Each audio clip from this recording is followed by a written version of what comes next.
Pour ceux d'entre nous qui avons grandi dans les années 80 ou 90, Dirty Dancing n'est pas qu'un simple film. C'est un morceau de notre âme, un voyage dans le temps qui nous ramène à l'effervescence des premières amours, à l'énergie brute et enfiévrée de la danse, et à une bande-son légendaire qui pulse encore dans nos veines.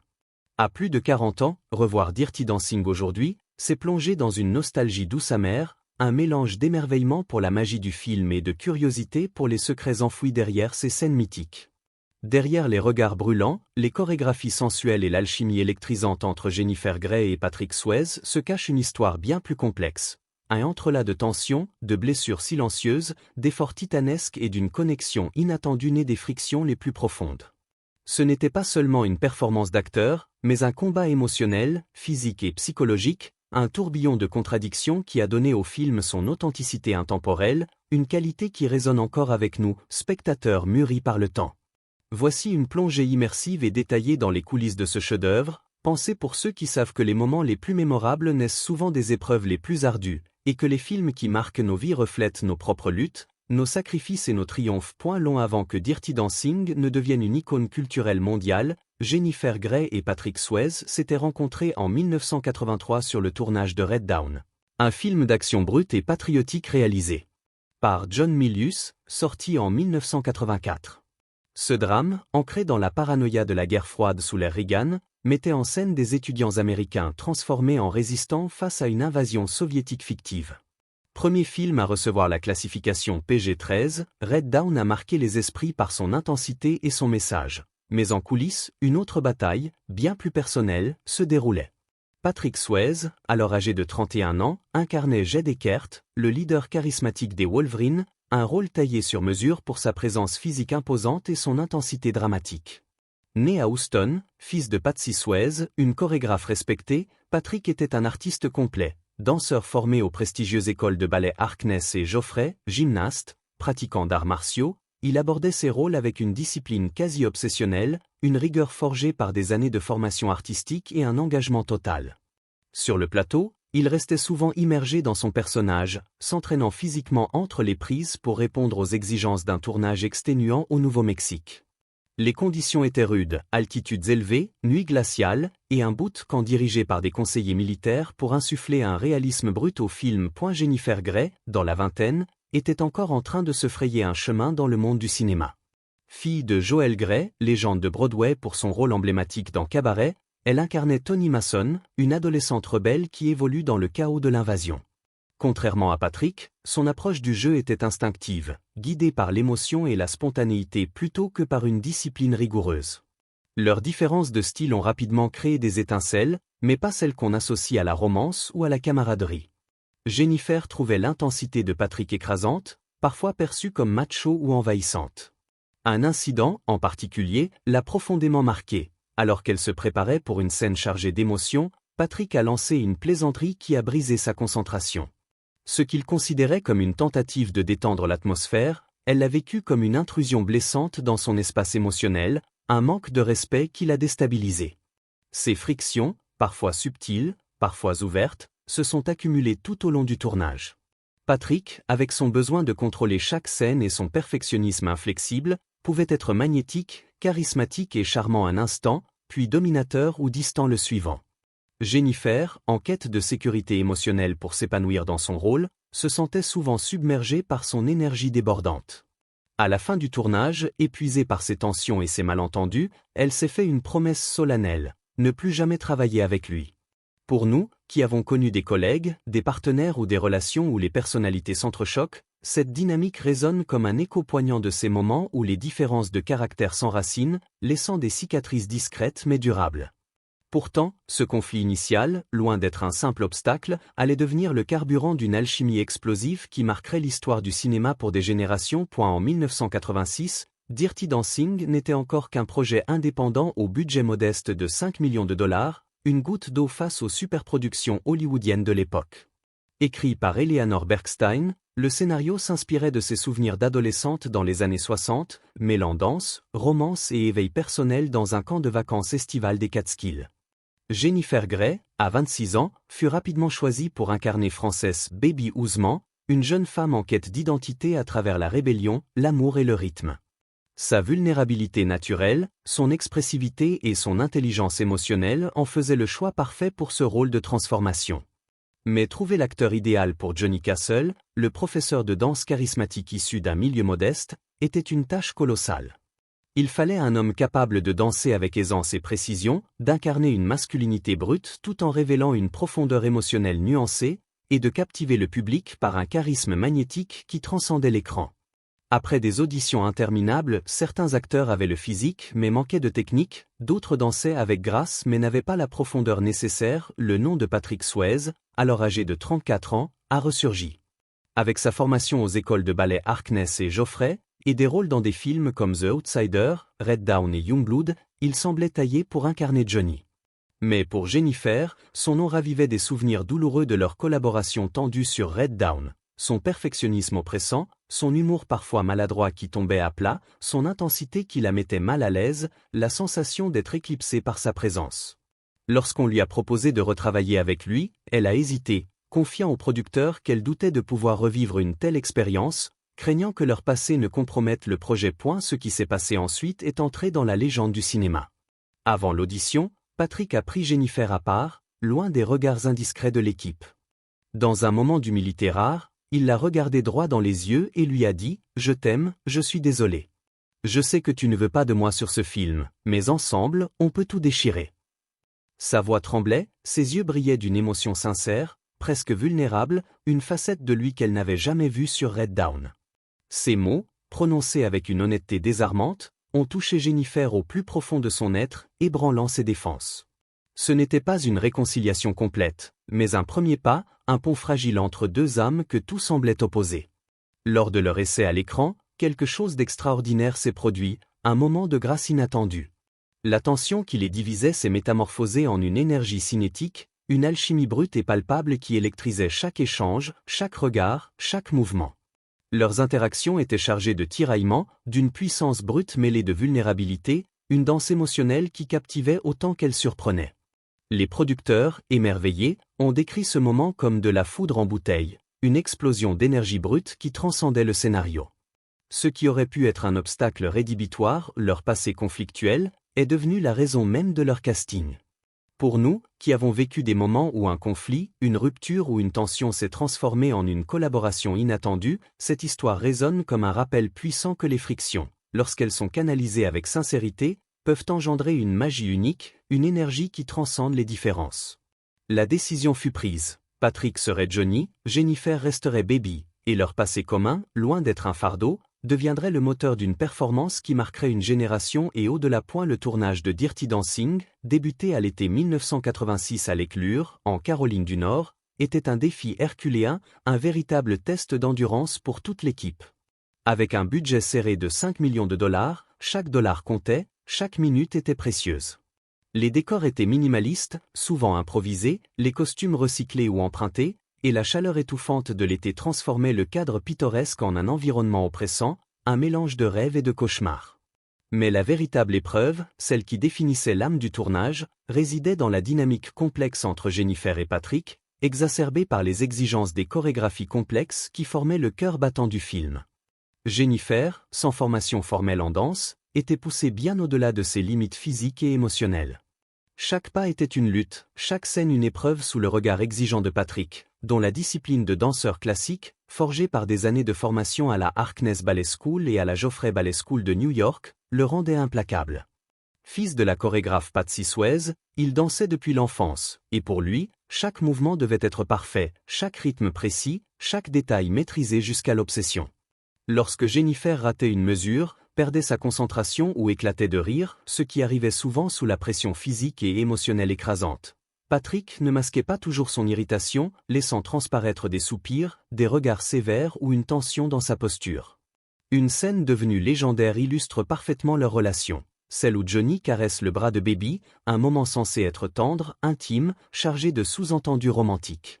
Prise après prise, Jennifer riait, sabotant l'ambiance soigneusement construite. Les soupirs de Patrick, son regard sévère, sa mâchoire crispée trahissaient une frustration croissante, une impatience qui menaçait de faire dérailler la scène. Le réalisateur Émile Ardolino envisageait même de couper ce moment du film, mais il a eu une intuition géniale. gardez cette prise imparfaite, celle où le rire de Jennifer et l'agacement contenu de Patrick étaient palpables. Ce que nous voyons à l'écran ou le rire gêné de Baby, l'irritation à peine voilée de Johnny, n'est pas une performance jouée, mais un instant brut, chargé de leur tension réelle, un fragment d'authenticité qui capture l'essence maladroite et profondément humaine de leur relation, à l'écran comme hors caméra.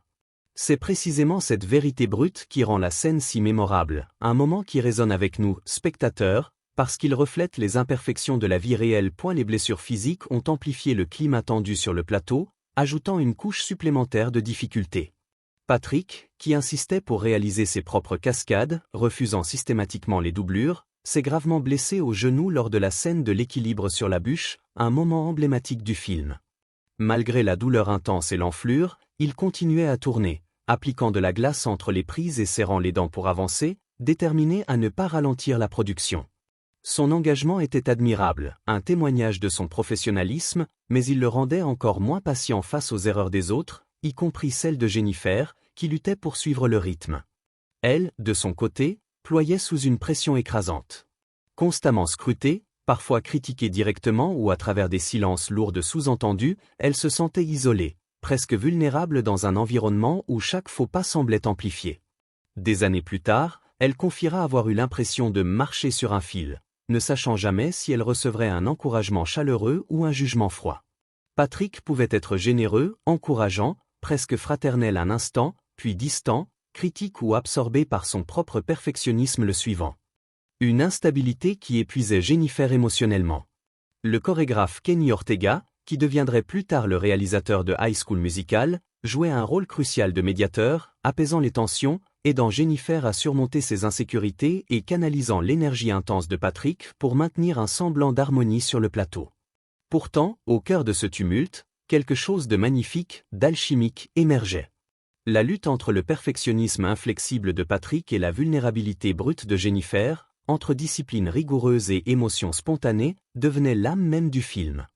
Chaque pas de danse, chaque regard échangé, chaque erreur captée à l'écran portait le poids de leur dynamique complexe, transformant leur conflit personnel en une énergie cinématographique unique, une tension palpable qui donnait vie à l'histoire de Baby et Johnny. Derrière les scènes romantiques qui nous ont fait rêver, Jennifer portait un fardeau invisible, un poids émotionnel qu'elle a gardé secret pendant des années, un silence qui témoigne de son courage.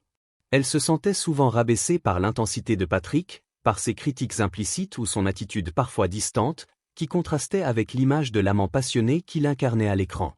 Dans des moments comme le montage sur Hungry Eyes, l'alchimie semblait parfaite, presque magique à l'écran, mais hors caméra, Jennifer percevait parfois du ressentiment dans ses gestes, une froideur dans son regard qui semblait trahir une frustration contenue plutôt que l'affection qu'ils étaient censés partager. Elle vivait chaque interaction avec une tension constante, un sentiment d'être constamment observée, jugée, émotionnellement exposée dans un environnement où elle devait donner l'illusion d'une romance naissante. Mais elle n'a rien dit, pas un mot. Pourquoi ? Parce que parler aurait pu tout compromettre. Avec un budget aussi limité, chaque retard, chaque plainte, chaque conflit ouvert était une menace directe pour la survie du projet. Les producteurs, déjà sous une pression immense pour respecter les délais et les contraintes financières, n'avaient pas de marge pour gérer des tensions internes. Jennifer savait que son silence était le prix à payer pour que le film voie le jour, pour que cette histoire d'amour et de transformation puisse atteindre le public. Alors, elle a enduré, jour après jour, jouant une jeune femme tombant amoureuse tout en se sentant vulnérable, scrutée, et émotionnellement fragile dans un espace où elle devait constamment prouver sa valeur. Pour nous, qui avons parfois dû ravaler nos frustrations, taire nos blessures ou mettre nos égos de côté pour le bien d'un projet, d'une équipe ou d'une relation, son sacrifice résonne comme un écho poignant de ces moments où l'on choisit de tenir bon, de porter un fardeau en silence pour un objectif plus grand, même au prix de sa propre sérénité. Et la scène finale, avec le porté légendaire, est l'apogée de cette tension. Un moment gravé dans nos mémoires collectives comme l'un des plus emblématiques du cinéma. Jennifer, terrifiée à l'idée de tomber, a catégoriquement refusé de répéter ce mouvement audacieux, un choix qui reflétait à la fois sa peur physique et son besoin de protéger son espace émotionnel. Patrick, perfectionniste jusqu'au bout, était frustré par cette décision, convaincu que des répétitions auraient garanti un résultat parfait. Mais Jennifer a tenu bon, déterminée à préserver sa sécurité physique et émotionnelle dans un tournage déjà épuisant. La scène a été tournée en une seule prise, portée par une adrénaline brute, une peur palpable et une confiance fragile entre eux. Ce moment, devenu iconique pour nous tous, n'était pas seulement un exploit physique, mais un condensé de leur lutte partagée, l'épuisement physique et émotionnel, la peur de l'échec, le désir ardent de réussir malgré tout. C'est cette vérité brute, cette vulnérabilité captée à l'écran, qui donne à la scène sa magie intemporelle, une magie qui transcende le scénario pour toucher directement nos cœurs. Pour nous, qui comprenons que les triomphes les plus mémorables naissent souvent des moments les plus durs, des instants où l'on surmonte ses peurs et ses doutes, se porter est bien plus qu'une image. C'est un symbole de résilience, un témoignage de ce que l'on peut accomplir lorsque l'on transforme la tension en création. Lorsque Dirty Dancing est sorti en août 1987, personne n'anticipait l'ampleur de son succès, pas même ses créateurs. Le studio, qui n'avait que peu d'espoir pour ce projet à petit budget, a été pris de court par l'engouement mondial. Le film a rapporté plus de 200 millions de dollars au box-office, sa bande-son, avec des titres comme Time of My Life et Hungry Eyes, s'est vendu à des millions d'exemplaires, et il est devenu un phénomène culturel qui continue de résonner près de 40 ans plus tard, touchant des générations entières. Pourtant, pour Jennifer, ce triomphe avait un goût aigre-doux, teinté par le poids émotionnel qu'elle avait porté en silence tout au long du tournage. Ce n'est qu'après la mort de Patrick en 2009, emportée par un cancer du pancréas à l'âge de 57 ans, qu'elle a commencé à parler ouvertement de son expérience, révélant la difficulté de travailler sous une telle pression, l'impact de l'intensité de Patrick sur son bien-être émotionnel, la solitude qu'elle ressentait face à ses critiques implicites ou son attitude parfois distante. Elle a reconnu son talent immense, sa présence magnétique, son engagement indéfectible, mais n'a pas caché combien son perfectionnisme et son comportement imprévisible l'avaient affectée, la laissant parfois se sentir vulnérable et inadéquate. Patrick, dans ces dernières années, parlait de Jennifer avec respect, chaleur et une pointe de regret, signe d'une réconciliation discrète forgée par le temps, la maturité et une compréhension mutuelle de ce qu'ils avaient traversé ensemble. Leur tension, autrefois un obstacle, était devenue une partie intégrante de l'héritage du film, une force invisible qui donnait à chaque scène une profondeur unique. Dirty Dancing reste un trésor précieux pour nous, non seulement pour ses chansons inoubliables, ses chorégraphies envoûtantes et son histoire d'amour vibrante, mais pour son authenticité brute, une authenticité qui transcende le simple divertissement. Les hésitations, les regards passionnés, les moments maladroits, les silences chargés. Tout était réel, né des luttes et des émotions complexes de deux acteurs que tout semblait opposer. Le secret de Jennifer, sa douleur silencieuse, son courage face à la pression, son choix de taire ses blessures pour protéger le film, ajoute une profondeur nouvelle à cette œuvre, une dimension qui résonne avec nous à un niveau personnel. En la regardant aujourd'hui, à plus de 40 ans, nous y voyons bien plus qu'une simple histoire d'amour. Nous y voyons une leçon sur la résilience, sur la beauté qui naît des imperfections, sur le pouvoir des émotions brutes qui transcendent les conflits et les différences. Ce film parle à nos propres expériences ou les moments où nous avons surmonté des tensions, fait des sacrifices pour un objectif commun, transformé des frictions en quelque chose de beau, de durable, de significatif. Dirty Dancing n'est pas seulement une romance, c'est un miroir de nos luttes, de nos triomphes, de notre humanité profonde, un rappel que les plus grandes œuvres naissent souvent des moments les plus difficiles. Qu'en pensez-vous? La tension entre Jennifer et Patrick a-t-elle rendu Dirty Dancing plus authentique, plus poignant, plus universel? Partagez vos souvenirs, vos réflexions sur ce film qui a marqué nos vies, vos propres expériences de conflits transformées en création. Si cette plongée dans les coulisses vous a touché, n'hésitez pas à liker, commenter et partager.